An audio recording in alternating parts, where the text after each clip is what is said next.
Assalamualaikum, selamat siang kakak semuanya. Masih bersama Lisna yang akan meneruskan cerita dari novel Menjadi Milikmu Seutuhnya. Di cerita sebelumnya, Pandu dan Haris berjuang mempertahankan hasil penemuannya yang akan direbut oleh keluarga Romario. Gimana kisah selanjutnya? Mari kita simak bersama-sama. Selamat mendengarkan. Para pengawal langsung menggerombol di hadapan Haris untuk merebut komputer dari tangannya. Tentu saja ia tidak mau menyerahkan komputer itu dan melindunginya dengan sekuat tenaga, walau harus meronta-ronta. Lalu dia berkata, "Apa-apaan kalian? Ini milikku. Berani sekali kalian mau merampasnya dariku." Namun dia bukanlah tandingan para pengawal itu yang sangat terlatih dan berpengalaman, dan setelah 2-3 kali pukul, mereka dengan mudah membuatnya terkapar di lantai. Haris ambruk oleh keempat penjaga dan komputernya langsung direbut darinya. Setelahnya pengawal menyerahkan komputer itu ke Surya dan Lasmi. Lasmi yang kegirangan berkata, "Buka komputernya dan ambil perangkat lunaknya." Kemudian komputer langsung dinyalakan. Rupanya di layar muncul permintaan untuk memasukkan kode berupa sidik jari, yang mana memerlukan sidik jari pemilik untuk dapat membukanya. Sialan.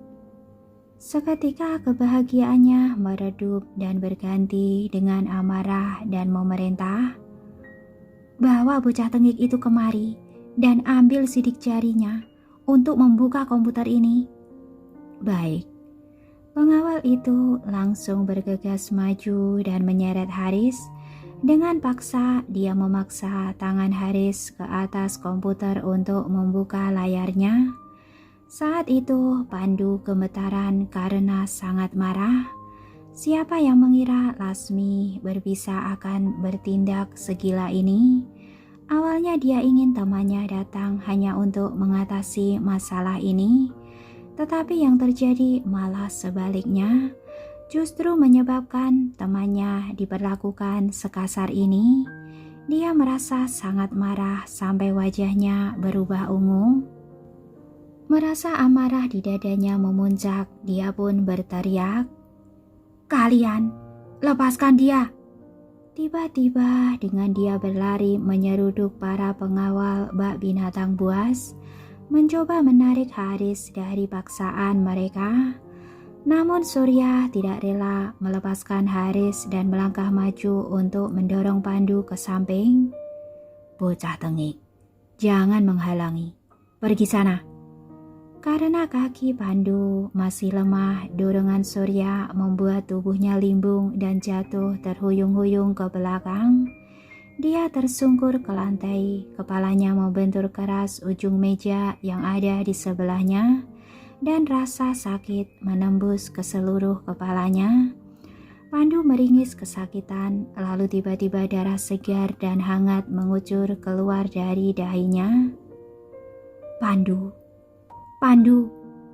Melihatnya, Haris ketakutan dan mati-matian berusaha melepaskan diri dari cengkeraman pengawal dan bergegas mendekati Pandu.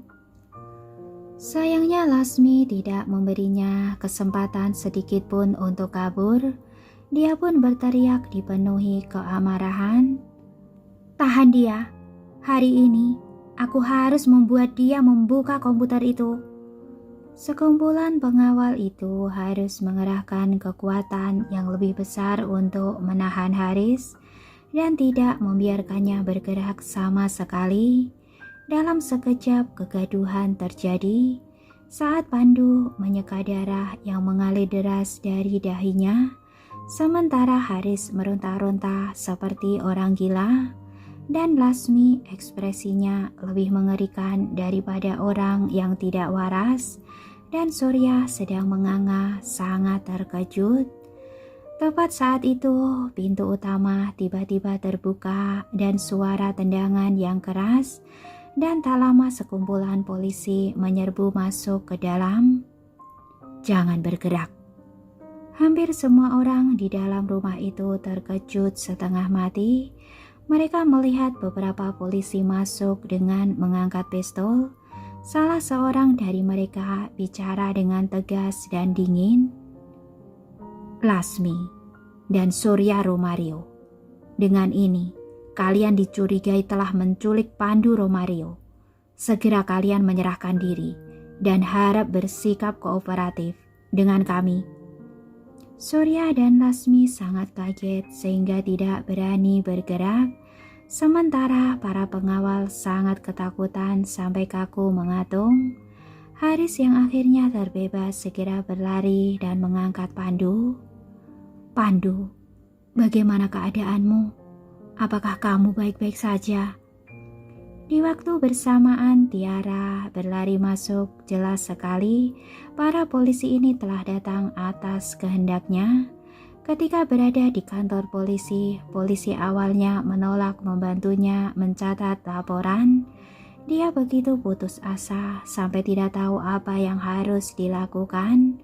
Akan tetapi di saat kritis seperti itu, Niko muncul bak malaikat turun dari langit dan menariknya keluar dari jurang kegelapan. Setelah Niko bicara pada polisi, mereka langsung menuju ke kediaman Romario dan tentu saja gagal menemukan lokasi mereka. Akan tetapi pada akhirnya pengurus rumah luluh karena tekanan dari pernyataan polisi dan memberitahu Tiara tempat Pandu dikurung. Setelah mendengar jawabannya, Tiara buru-buru menuju lokasi. Tak diharapkannya ketika masuk, Tiara melihat wajah adiknya berlumuran darah. "Pandu!" Dia sangat ketakutan sampai wajahnya berubah pucat dan bergegas mendekati Pandu sambil memeluk adiknya. Dia menjerit, "Pandu, apa yang terjadi? Mengapa banyak darah di tubuhmu?" Wajah Pandu pucat pasi dan bibirnya pun pias tak berwarna. Namun begitu melihat Tiara, seketika muncul semangat dalam dirinya dan bertanya penuh kekhawatiran, "Tiara, apa kamu baik-baik saja? Mereka tidak melakukan apa-apa kepadamu, bukan? Apa mereka menyakitimu?" Walaupun tidak mengerti apa yang dikatakan Pandu, Tiara tetap mengatakan, "Aku baik-baik saja. Mereka tidak melakukan apa-apa terhadapku." Pandu merasa lega mendengarnya dan kemudian menyadari bahwa dia telah dijebak oleh Lasmi. Lasmi benar-benar serigala licik. "Aku hampir saja masuk perangkapnya." Untung saja Tiara datang tepat pada waktunya. Merasa aman, Pandu tersenyum tipis dan mencoba menenangkan kakaknya. "Tiara, aku baik-baik saja. Tidak usah khawatir."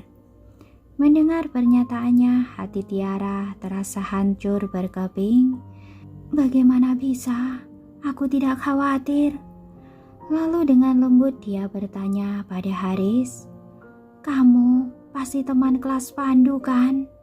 Tolong bantu aku menjaga Pandu ya." Haris segera mengangguk.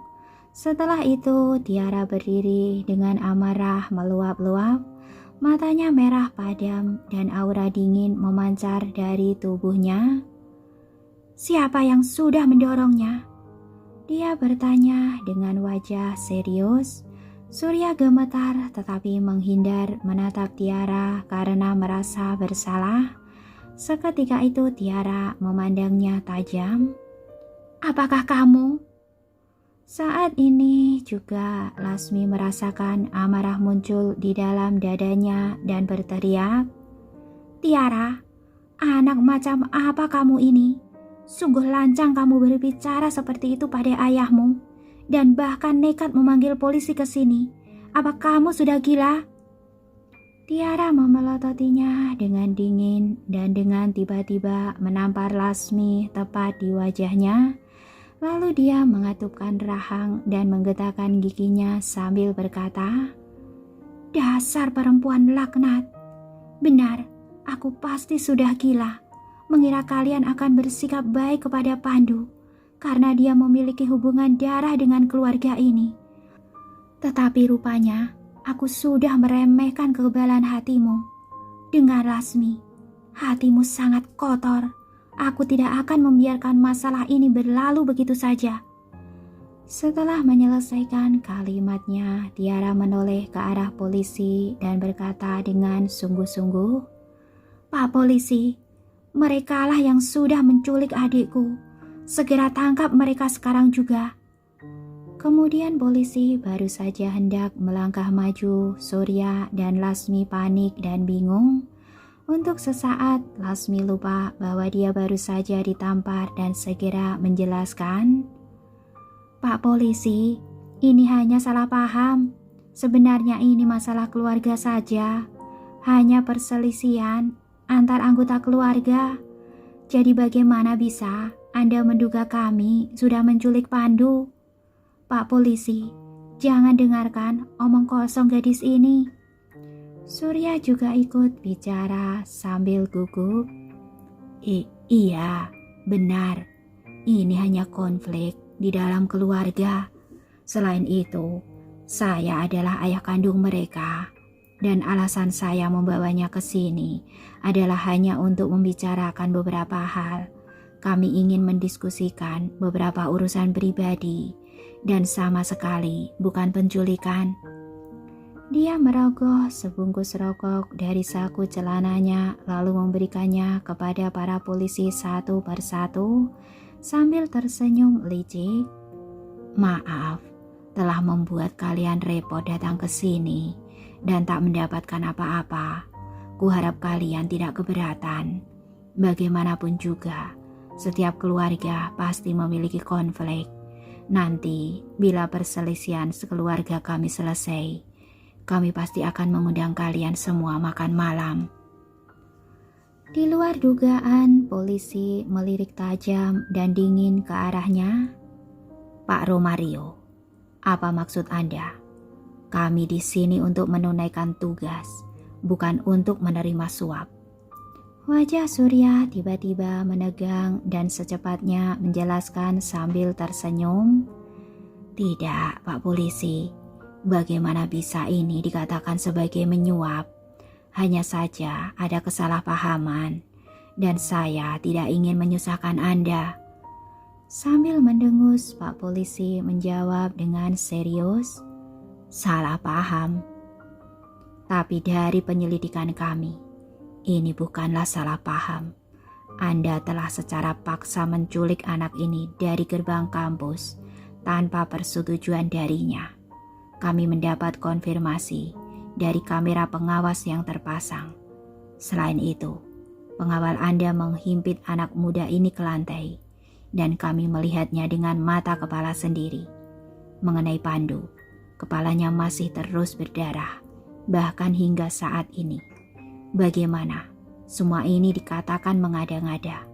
Oleh karena itu, tidak hanya diduga telah melakukan penculikan, tetapi juga tindak kekerasan. Kasus ini tidak bisa dijelaskan secara sederhana sebagai konflik keluarga semata." Ucapan menusuk Pak Polisi itu membuat wajah Lasmi dan Surya berubah drastis. Untuk sesaat lamanya mereka sadar bahwa tidak ada lagi celah untuk mengelak. Nada suara Pak Polisi sangat tegas dan tidak ada tawar-menawar. Ia pun melanjutkan, "Baik, tidak ada lagi pembahasan. Kalian berdua ikut kami ke kantor polisi." Kemudian para polisi bergegas membawa keduanya pergi. Terlihat jelas Surya sangat enggan mengikuti mereka. Dalam keadaan panik, ia sudah tidak mempedulikan apapun dan tiba-tiba berbicara dengan suara lantang, "Tidak, Pak Polisi. Kalian salah paham. Saya ini pemimpin grup Romario. dan memiliki reputasi baik. Untuk apa saya melakukan tindakan serampangan melawan hukum? Pak Polisi, mohon lebih akomodatif. Lasmi bahkan semakin khawatir dan segera memohon belas kasihan. Iya, Pak Polisi, ini pasti sebuah kesalahpahaman. Meski demikian, petugas kepolisian itu tetap bersikap dengan tegas. Tak masalah, apakah itu merupakan sebuah kesalahpahaman atau bukan. Ikut saja dengan kami ke kantor polisi. Kita akan mencari tahu kebenarannya melalui penyelidikan. Sikap petugas itu pun menyiratkan dengan jelas bahwa sudah tak ada kesempatan untuk bisa berunding. Surya merasa kecewa di dalam hatinya. Dia tak pernah berpikir bahwa polisi akan bertindak seperti itu tanpa ada penawaran lagi. Jadi dia pun merasa agak kesal. Kemudian Surya tiba-tiba berpikir kalau ini semua terjadi karena Tiara. Dia pun segera menoleh dan memelototinya. Tiara, dasar gadis sialan. Kamu benar-benar sudah berani kan? Kamu tak hanya tidak membantu ketika ada kesulitan di rumah, tetapi kamu bahkan sudah memanggil polisi untuk menangkap ayahmu sendiri. Kamu, dasar binatang, kamu benar-benar seorang pengkhianat. Mendengarnya, Tiara pun balas menatap Surya dengan tajam. Dia lalu tertawa dengan dingin dan menjawab, Pak Surya, apa kamu tidak merasa bersalah ketika mengatakan hal seperti itu?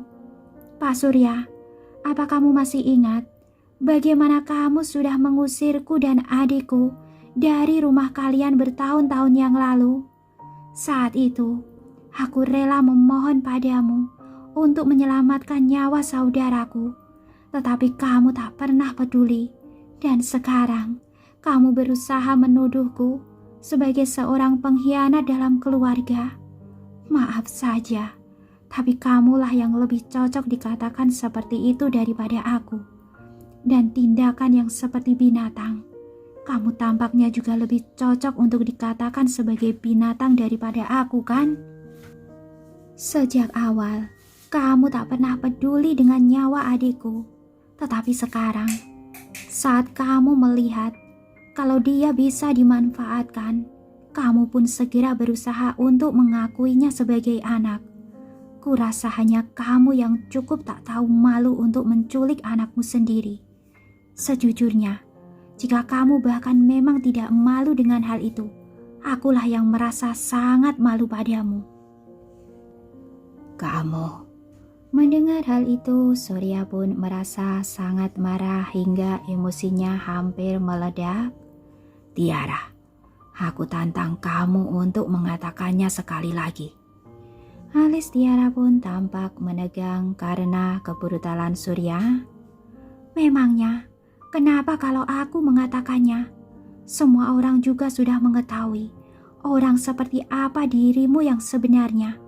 Selain itu, aku ingin memperingatkanmu, jika hal seperti ini terjadi lagi, maka aku tak akan pernah melepaskanmu. Ayo, kita pergi.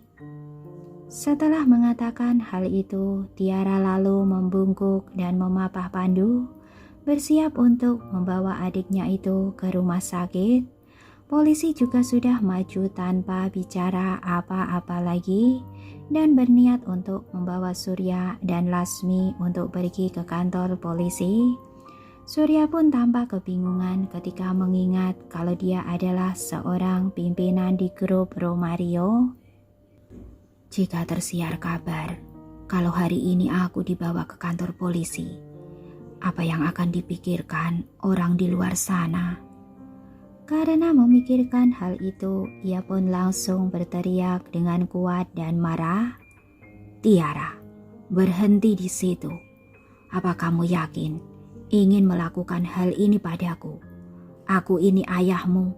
Jika kamu memperlakukanku seperti ini, apakah kamu tidak takut pada karma?